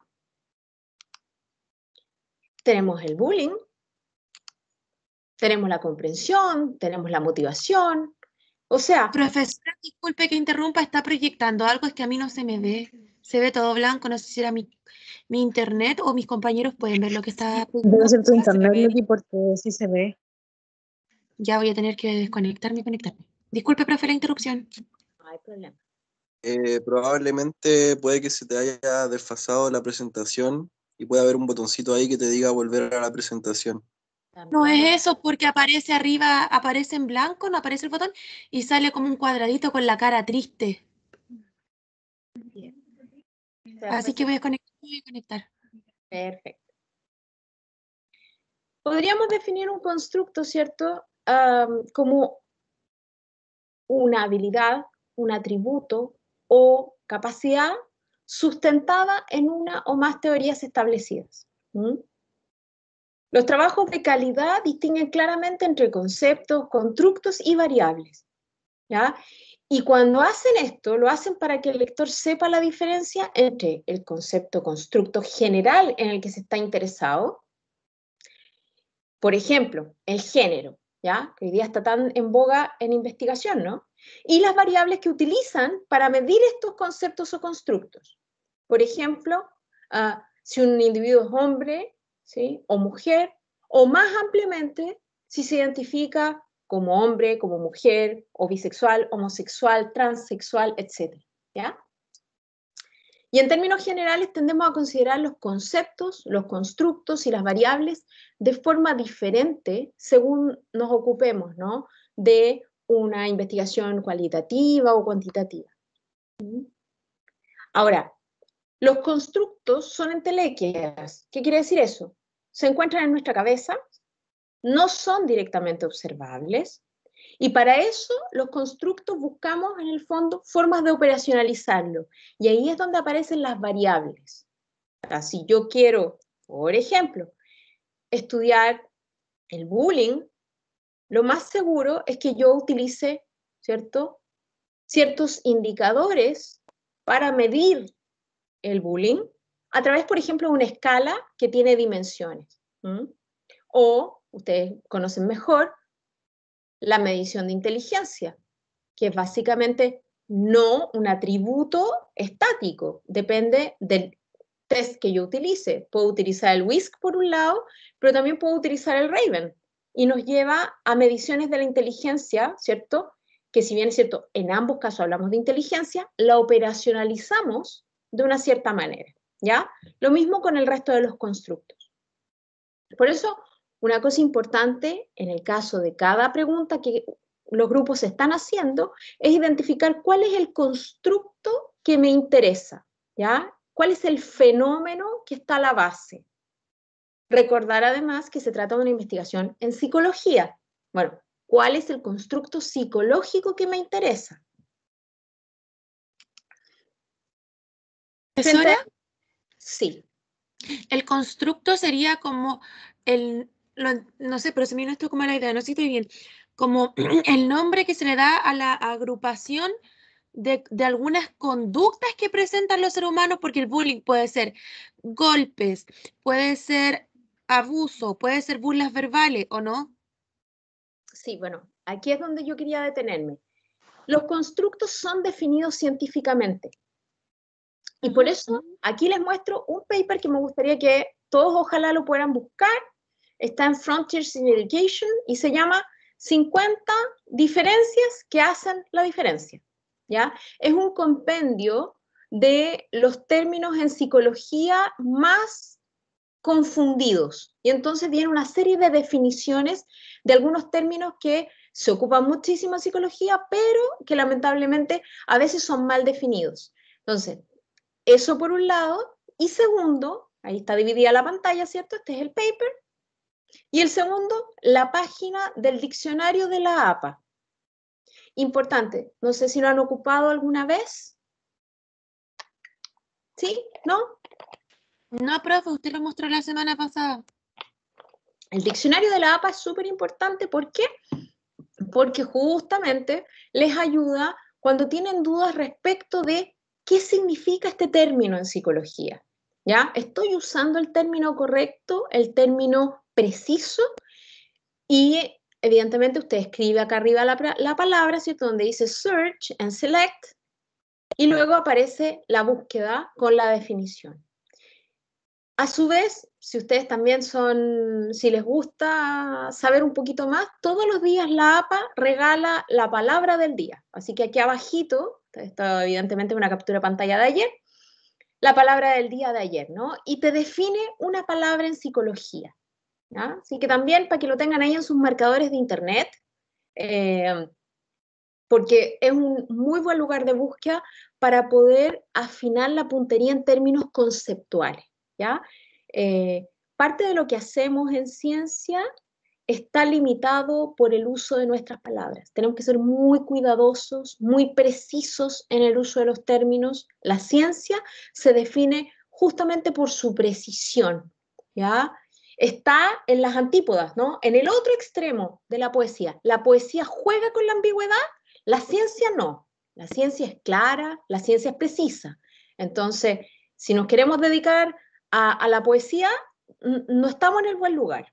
¿Ya? Eso es súper importante tenerlo claro, ¿ya? La ciencia, dícese de lo claro, lo preciso, ¿ok? ¿Algún comentario por ahí? Yo, profesora, más que nada, quizás sea innecesario teniendo en cuenta que, dado el contexto, estamos hablando de constructos científicos, pero aún así creo que no está de más también hacer esa aclaración, que no necesariamente todo constructo es científico, que tenemos distintos tipos de constructos, dentro de los cuales, por ejemplo, podemos encontrar incluso los autos, por ejemplo, que es un constructo social, y que eso no necesariamente tiene que responder a teoría. Hacer como esa diferenciación más que nada como para no generar confusión. Quizás no es necesario, pero sentí que... Muchas gracias. La precisión. Aquí estamos hablando de constructos científicos, específicamente psicológicos, ¿ya? En ese sentido, la definición de constructo, ¿ya? Constructo en el ámbito científico. No nos vamos a meter con otras definiciones de constructo en otros ámbitos. Para que, muy bien el punto, Felipe, gracias. Volviendo a los criterios de calidad, ¿cierto? Asumamos que tenemos claridad en el propósito porque sabemos lo que andamos buscando. Y lo estamos buscando con precisión porque tenemos las palabras claves apropiadas. Es metodológicamente apropiado, ¿por qué? Porque estoy escogiendo el método que mejor le calza. O sea, le pongo el zapato a Cenicienta, ¿ya? De eso se trata, ocupar la mejor herramienta para responder a mi pregunta. Un tercer criterio es que sea técnicamente competente yo, el investigador. Lo puse en un ejemplo anterior. Uno puede ser súper experto en una técnica. Ejemplo, yo soy seca para las entrevistas. Me encantan las entrevistas, soy súper buena haciendo entrevistas, pero me hago una pregunta donde la entrevista no tiene ningún lugar, sino que más bien necesito aprender a hacer análisis, ¿cierto? Multinivel. Ya, eso significa que tengo que aprender estadística multivariada, ¿cierto? Y específicamente, ¿cierto? Análisis multinivel.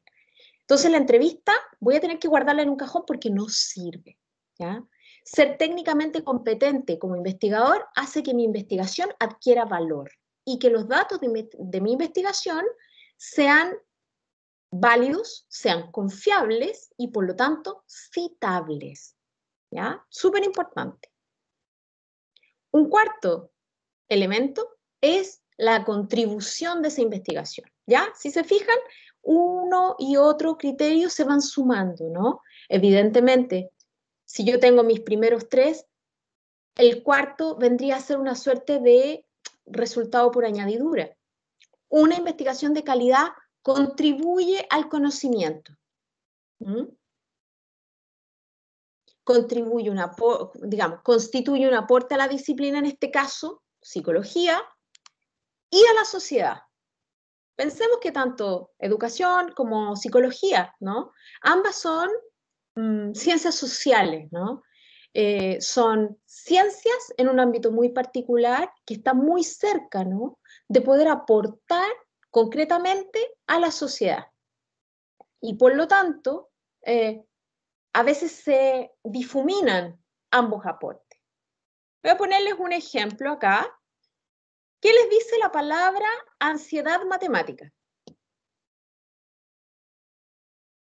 Les dice algo, ¿no?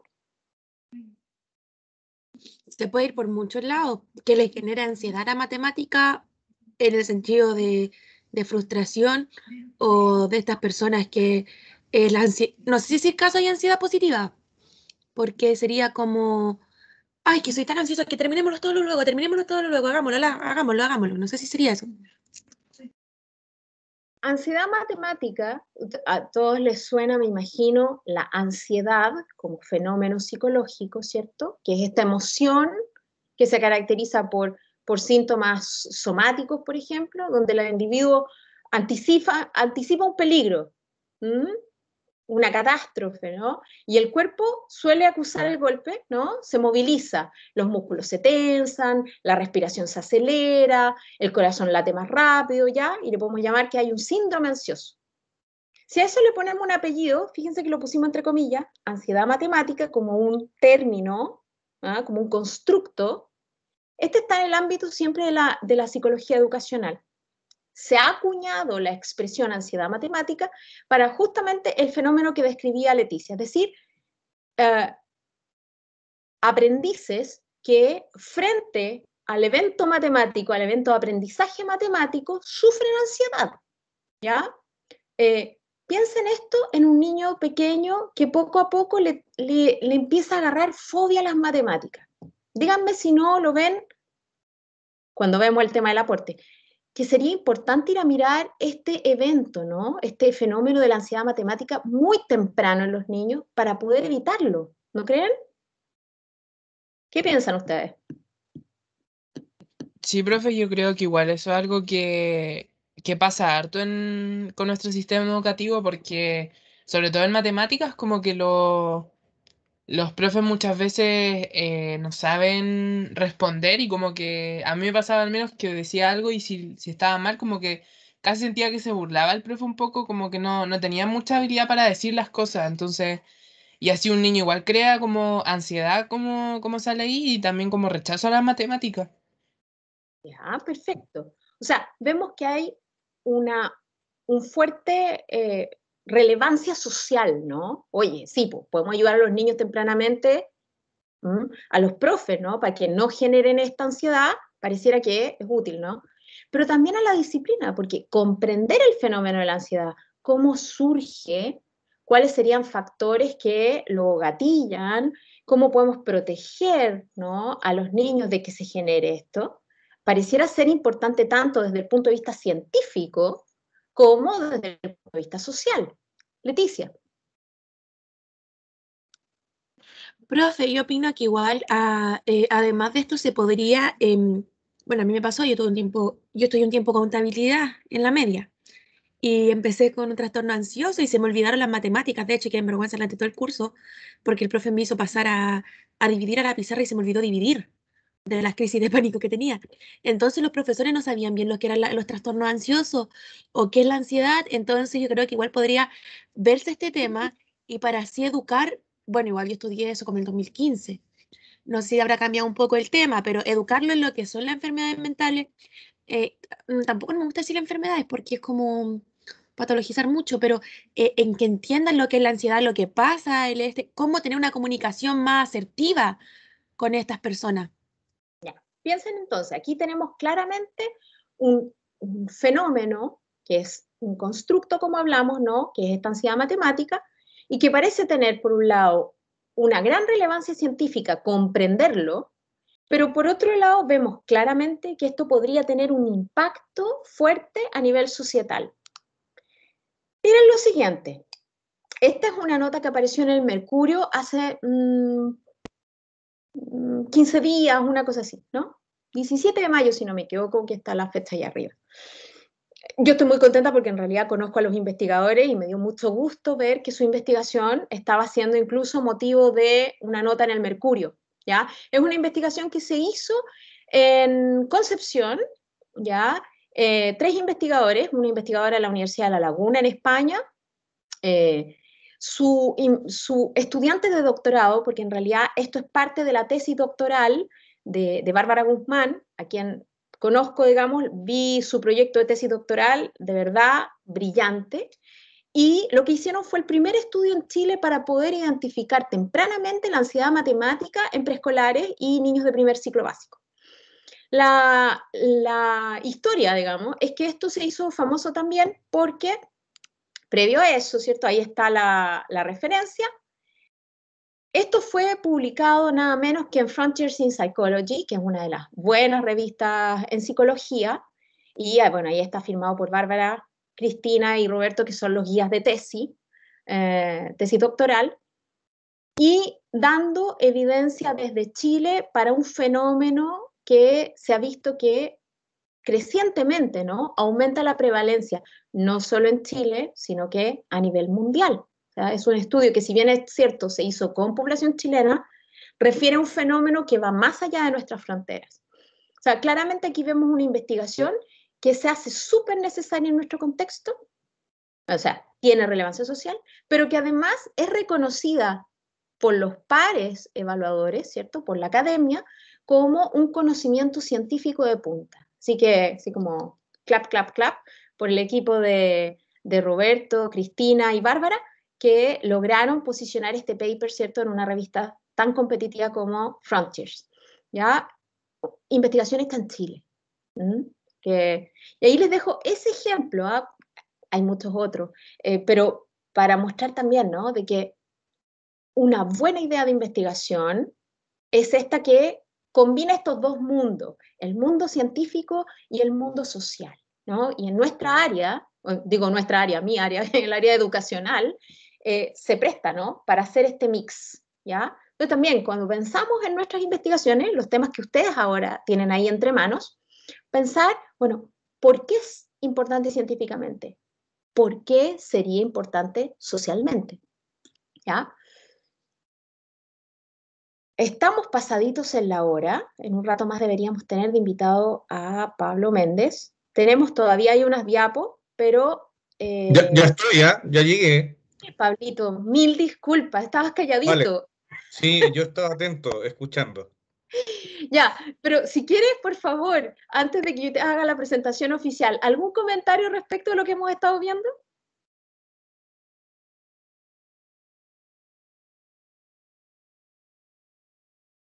Y ahora se me fue... Todo claro, profe. Sí, ok. Entonces, voy a cerrar para poder darles un pequeño break a ustedes, un ratito, y que podamos después propiamente presentar a nuestro invitado de hoy. Los siguientes 3 criterios de investigación de calidad tienen que ver con aspectos que se entrelazan entre ellos. El aspecto ético de la investigación, el aspecto crítico de la investigación y la coherencia, ¿ya? Respecto de la ética, tenemos que preocuparnos siempre y ante todo de respetar y cuidar a los participantes de la investigación.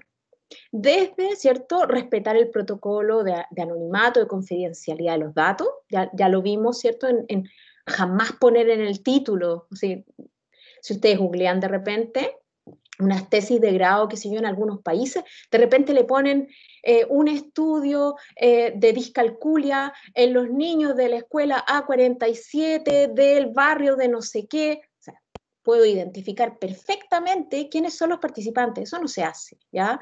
Una cosa mínima. Estoy mostrando un ejemplo súper burdo, pero es para decir mucho cuidado, ¿cierto?, con los participantes de nuestra investigación, garantizar que siempre son respetados sus derechos, que si por cualquier motivo, ¿cierto?, nuestra investigación es sensible, hay ciertas temáticas que ustedes mismos han planteado que son súper sensibles y donde de repente nuestros participantes se pueden sentir, ¿no?, mal o directamente descompensarse, nosotros tenemos que ofrecer los apoyos necesarios para poder, ¿cierto?, resguardar su integridad. Lo segundo es el aspecto crítico, ¿ya? ¿Qué quiere decir eso? La criticidad de una investigación se demuestra a través de la elección adecuada de métodos de investigación, donde somos conscientes de las limitaciones de los métodos escogidos. A ver, toda investigación siempre tiene límites, siempre tiene, por así decirlo, ¿no?, un talón de Aquiles. Y uno como investigador tiene que ser súper crítico y decir, ya, sí, yo sé que la perfección solo está en Dios y que siempre nosotros algo se nos puede pasar. Siempre puede tener limitaciones para la comprensión del fenómeno.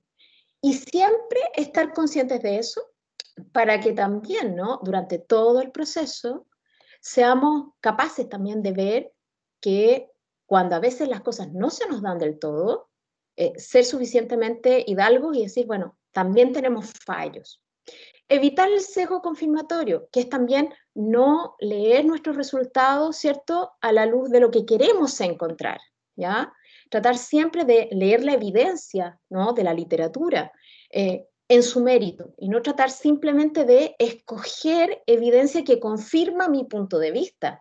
A veces leemos tratando de encontrar que nos den la razón a nosotros. Eso es humano, pero tenemos que ser más fuertes que eso y tratar de leer con la mente muy abierta. Tenemos que encontrar la evidencia confirmatoria, pero también la que no prueba nuestro punto, ¿ya? En eso hay que ser muy críticos en nuestra lectura.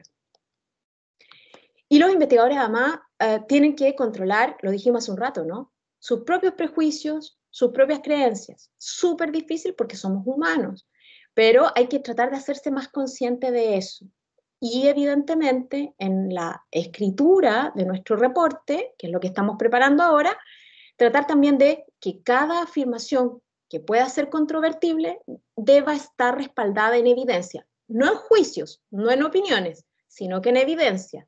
No basta con que alguien diga, señale, afirme.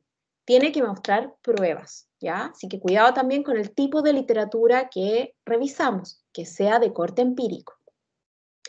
Y finalmente la coherencia, ¿ya? Una cosa que se valora en la investigación de calidad es la coherencia global de todo el proceso. Y la calidad de una investigación se define por la habilidad también con la que se comunica la investigación.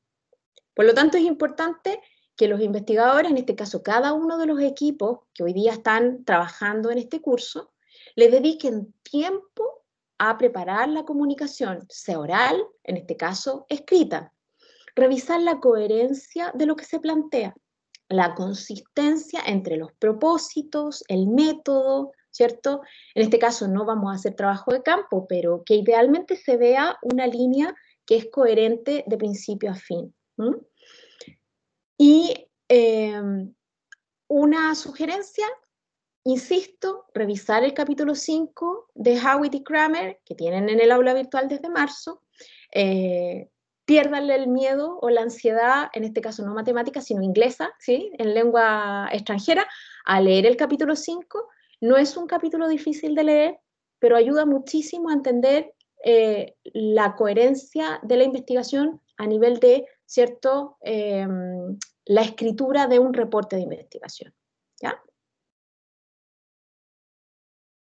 Finalmente, algunas preguntas con las cuales nosotros podemos ir también contrastando nuestra investigación, preguntarnos si está claro el objetivo, si se han elegido y justificado adecuadamente los métodos, se ha recogido y analizado los datos de forma técnicamente competente, se realiza este trabajo realiza algún tipo de contribución al conocimiento o pretende realizarla. Recuerden que eso ustedes tienen que relevarlo a la hora de presentar su problema.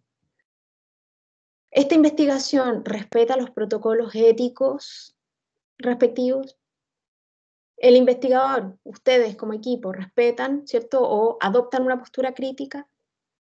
Y finalmente, si se presenta en términos escritos, ¿cierto?, una investigación de manera coherente, ¿ya? Esas preguntas pueden ayudar también a guiar la elaboración de su reporte.